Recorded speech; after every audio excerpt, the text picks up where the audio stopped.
राष्ट्रवादीचे आमदार किरण लहामटे यांच्या भावांची गुंडगिरी, तरुणाला भर बाजारपेठेत फिल्म स्टाईल मारहाण, अकोल्यातील धक्कादायक घटना. सत्ताधारी पक्षाच्या आमदारांच्या, कार्यकर्त्यांची आणि नातेवाईकांची दादागिरी थांबण्याचे नाव घेत नाही आहे.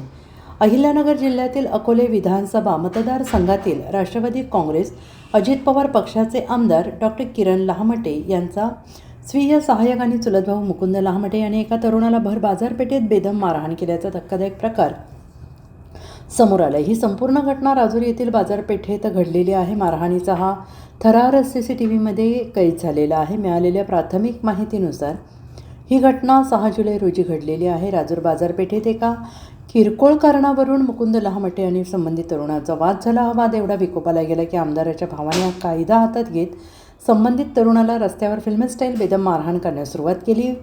भर बाजारात सुरू असलेल्या या गुंडगिरीमुळे परिसरात काही काळ भीतीचं वातावरण निर्माण झालं. Bureau report SBN Marathi.